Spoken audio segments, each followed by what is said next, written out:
السلام علیکم ورحمۃ اللہ وبرکاتہ۔ نحمدہ ونصلی علی رسولہ الکریم، اما بعد، اعوذ باللہ من الشیطان الرجیم، بسم اللہ الرحمن الرحیم، الحمد للہ رب العالمین، الرحمن الرحیم، مالک یوم الدین۔ محترم ناظرین، آج کے درس کا موضوع ہے الحمدوں کے تعلق سے چند اہم باتیں۔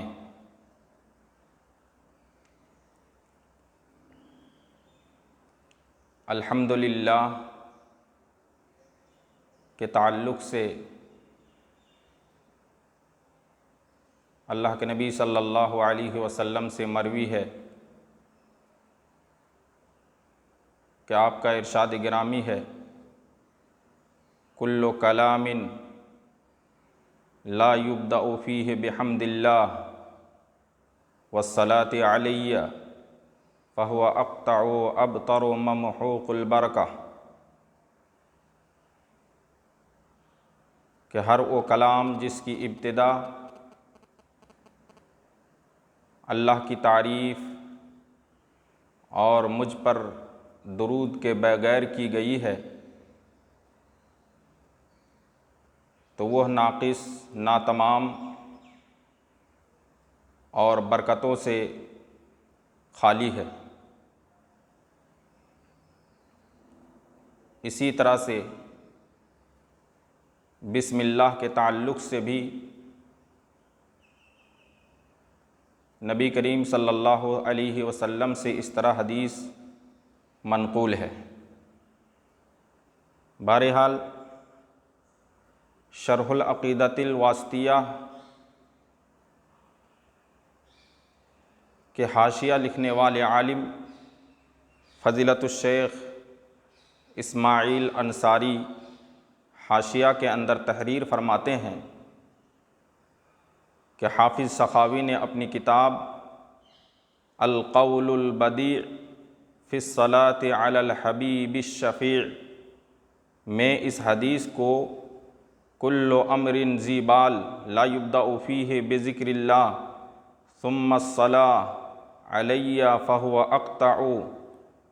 ممحوق من کل البرکہ، ان الفاظ کے ساتھ فوائد ابن عمرو بن مندہ کی طرف منسوب کیا ہے اور کہا ہے کہ یہ حدیث مشہور تو ہے لیکن ان لفظوں کے ساتھ نہیں، مزید یہ ہے کہ یہ روایت ضعیف ہے۔ بہرحال الحمدللہ یعنی تمام تعریف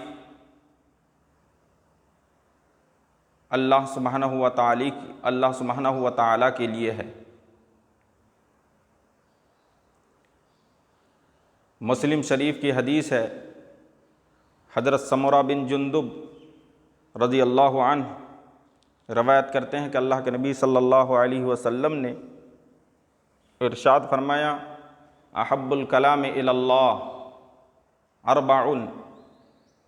سبحان اللہ والحمد للہ ولا الہ الا اللہ واللہ اکبر، کہ چار کلمے اللہ رب العالمین کو بہت پسند ہے۔ نمبر 1 سبحان اللہ، نمبر 2 الحمد للہ، نمبر 3 لا الہ الا اللہ، نمبر 4 اللہ اکبر۔ تو اس حدیث سے کلمہ حمد کی فضیلت واضح ہوتی ہے۔ اسی طرح سے کلمہ حمد وہ کلمہ ہے جس کے تعلق سے علماء کرام نے لکھا ہے کہ اگر کوئی شخص نظر مانے کہ میرا فلاں کام پورا ہو گیا تو اللہ سبحانہ و تعالیٰ کے تمام محامد اور خوبیاں بیان کروں گا۔ الحمدللہ وہ کام پورا ہو جاتا ہے تو نظر ماننے والا شخص اگر صرف الحمدللہ کہہ دیتا ہے تو اس کی نظر پوری ہو جائے گی، اس لیے کہ لفظ حمد کے اندر بہت زیادہ جامعیت ہے اور مانعیت ہے۔ سورہ فاتحہ کے اندر جو اللہ رب العالمین نے پہلی آیت کریمہ کے اندر ارشاد فرمایا الحمد للہ رب العالمین، تمام تعریفیں اس اللہ کے لیے ہے جو سارے جہاں کا رب اور پالنے والا ہے۔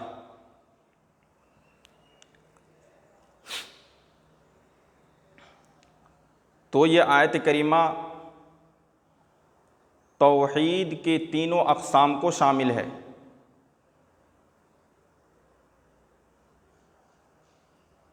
لفظ رب العالمین سے توحید ربوبیت واضح ہے، اور لفظ اللہ سے توحید الوہیت یعنی عبادت کا مستحق اور بندگی کا حقدار اللہ رب العالمین ہے، تو لفظ اللہ سے توحید الوہیت ظاہر ہے، اور کلمہ حمد سے توحید اسماء و صفات ظاہر ہے، یعنی ایسی مقدس ذات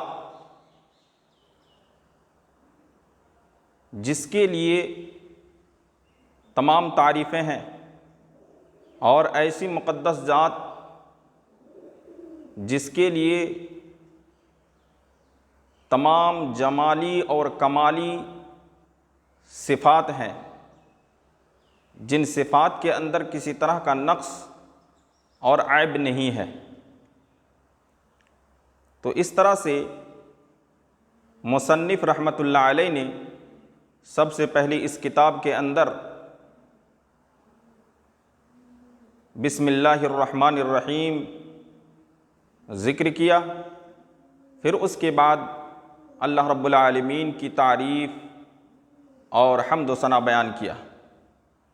الحمد للہ رب العالمین۔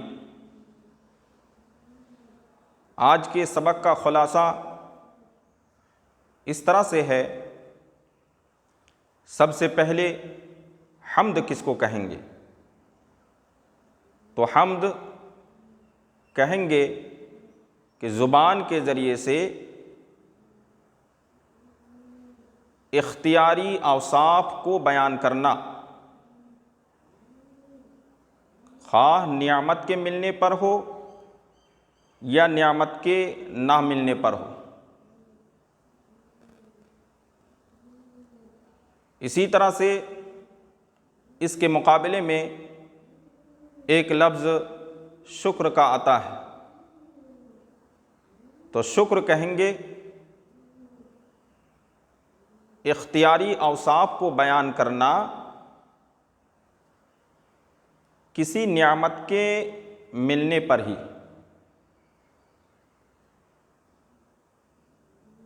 اور ایک دوسری بات اس کتاب کے اندر یہ ذکر ہے کہ حمد اور ممدوح کے درمیان کیا فرق ہے؟ تو حمد اور ممدوح کے درمیان فرق یہ ہے کہ حمد کہیں گے محمود کی خوبی بیان کرنا، اس سے محبت اور تعظیم کرنے کے ساتھ ساتھ، تو گویا کہ ہر اعتبار سے حمد کے اندر خیر و بھلائی کا دخل ہوتا ہے، اور ممدوح کہیں گے صرف محمود کی تعریف بیان کرنا، خواہ محبت ہو یا نہ ہو، تعظیم کا مقصد ہو یا نہ ہو۔ اسی طرح سے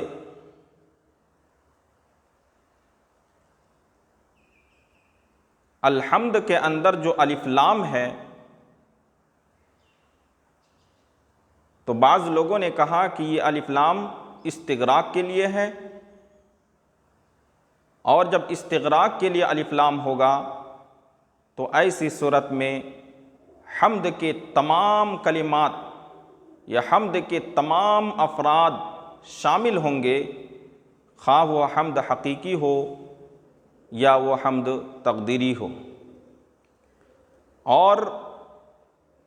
بعض لوگوں نے کہا کہ الحمد کے اندر جو الف لام ہے، یہ الف لام جنس کے لیے ہے،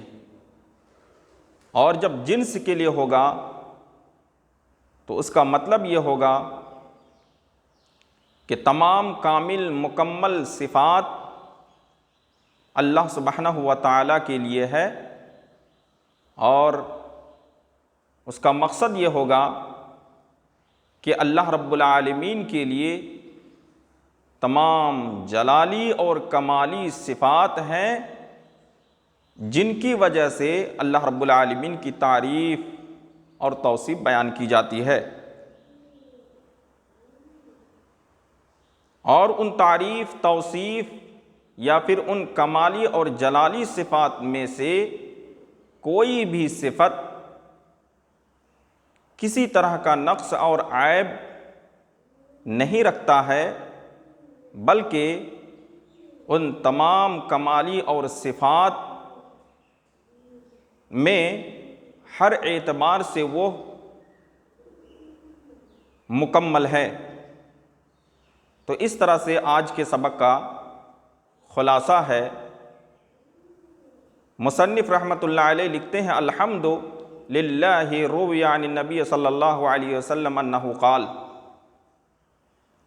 اللہ کے نبی صلی اللہ علیہ وسلم سے مروی ہے انہ قال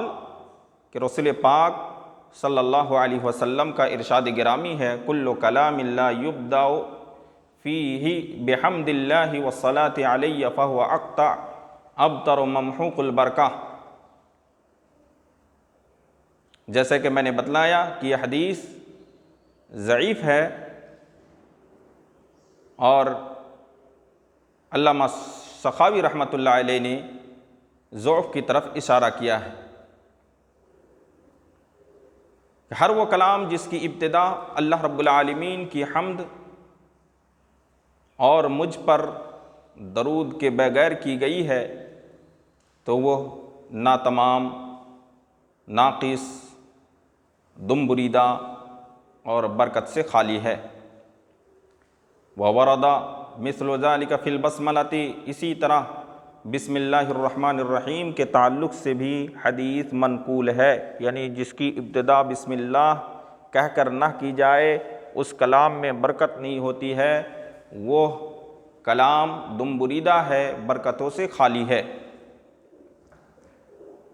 اس بنیاد پر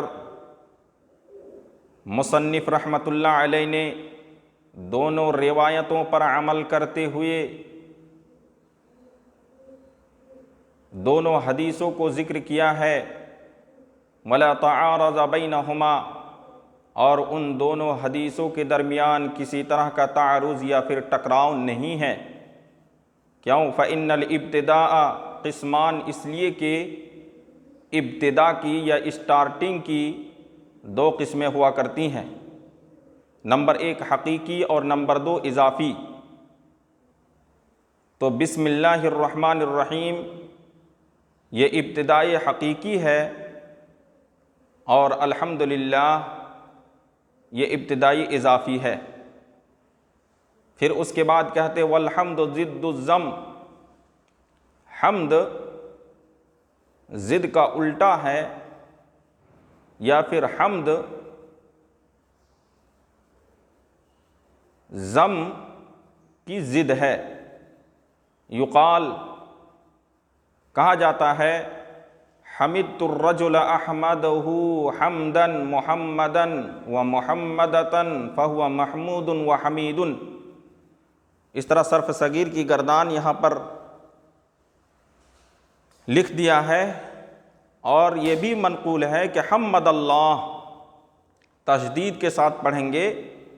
یعنی اثنى علیہ المرۃ بعد الاخری، بار بار اللہ سبحانہ و تعالیٰ کی تعریف بیان کرنا، اور کہا الحمدللہ،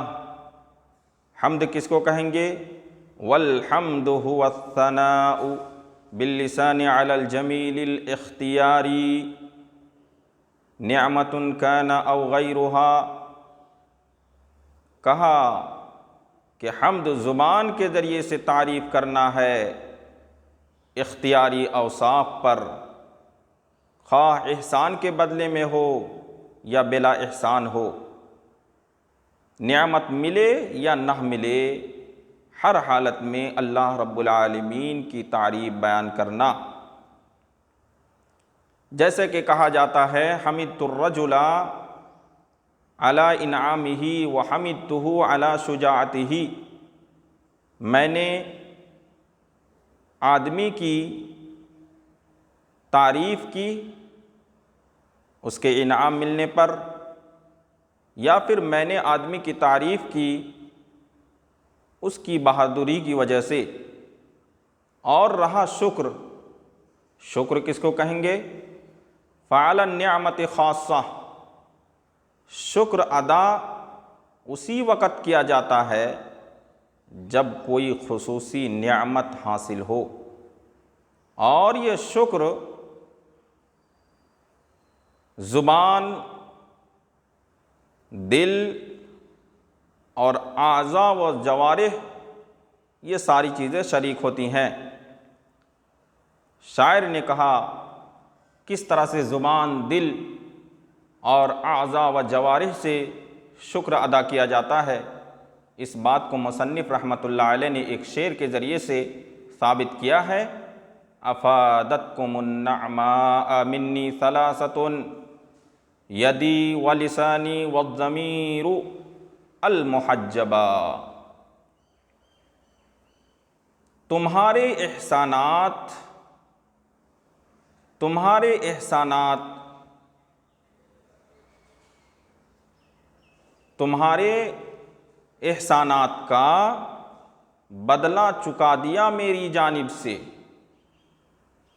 ترجمہ پھر سماعت فرمائے، تمہارے احسانات کا میری جانب سے بدلہ چکا دیا تین چیزوں نے، یدی میرے ہاتھ، ولسانی اور میری زبان، والضمیر اور میرے دل نے، والمحجبہ، المحجبہ جو پوشیدہ ہے۔ تو اس شعر کے اندر شکریہ ادا کیا جا رہا ہے اعضاء، جوارح، زبان اور دل سے۔ وعلی ھذا فبین الحمد والشکر عموما وخصوص من وجہ، اس بنیاد پر حمد اور شکر کے درمیان عموم خصوص من وجہ کی نسبت ہے۔ یجتمعان فی الثناء باللسان علی النعمت، حمد اور شکر دونوں اکٹھا ہو جاتے ہیں زبان کے ذریعے سے تعریف کرنے میں، نعمت کے مقابلے میں، اور حمد زبان کے ذریعے سے تعریف ہوتی ہے خواہ نعمت ملے یا نعمت نہ ملے،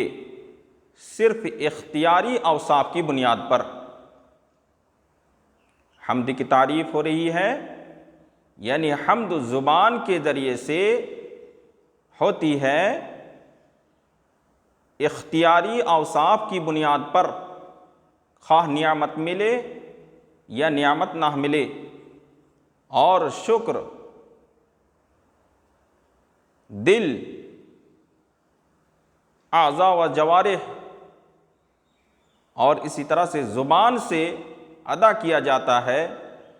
کسی خصوصی نعمت کے ملنے پر ہی۔ فالحمد اعم متعلقا، تو اس اعتبار سے حمد متعلق ہونے کے اعتبار سے عام ہے اور اعلیٰ کے اعتبار سے خاص ہے، اور شکر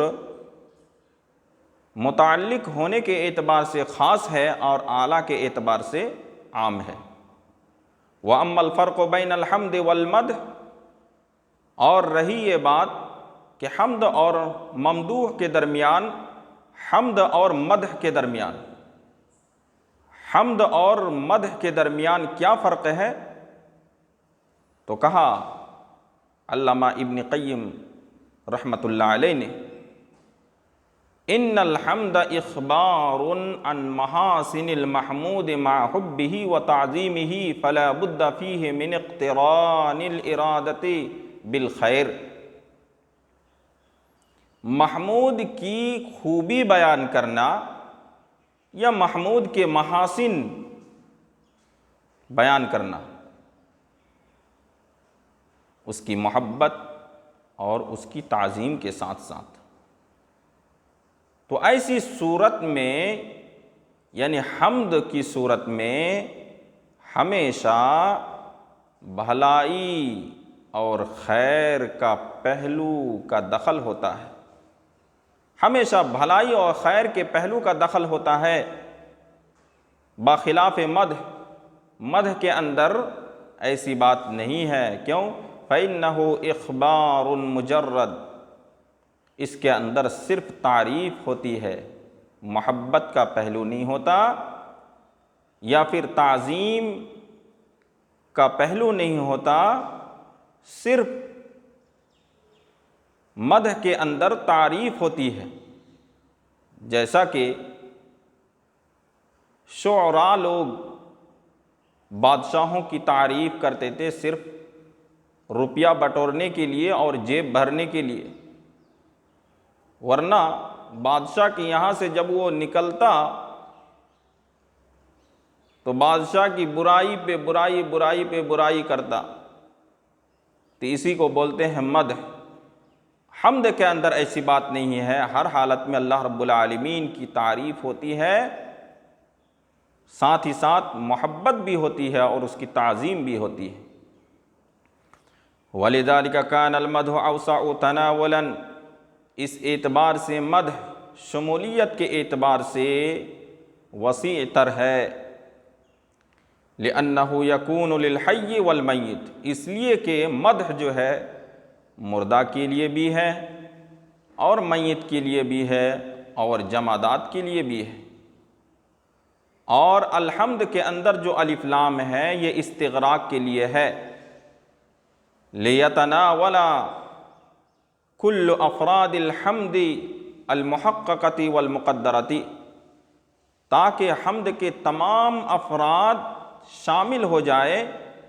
خواہ وہ حمد حقیقی ہو یا حمد تقدیری ہو۔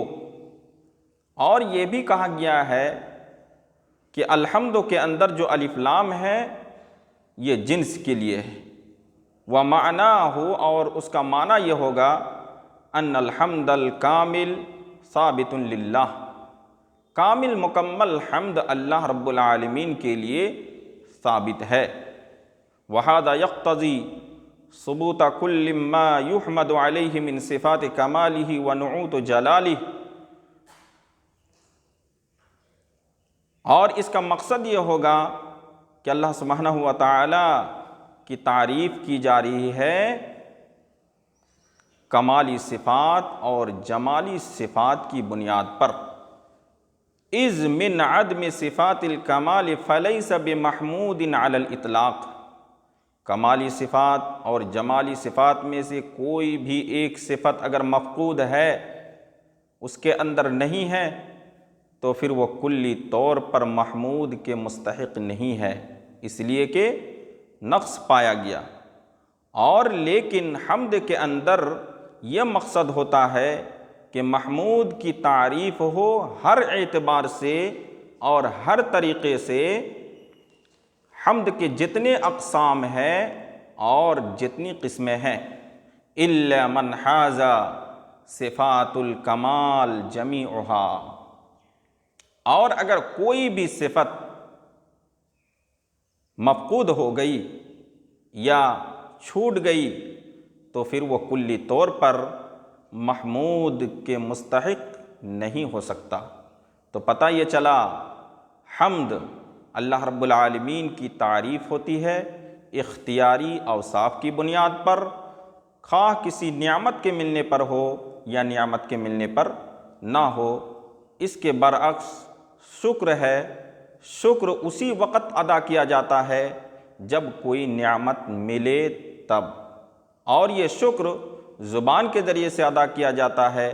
دل کے ذریعے سے ادا کیا جاتا ہے، اور اسی طرح سے اعضاء اور جوارح کے ذریعے سے شکر ادا کیا جاتا ہے۔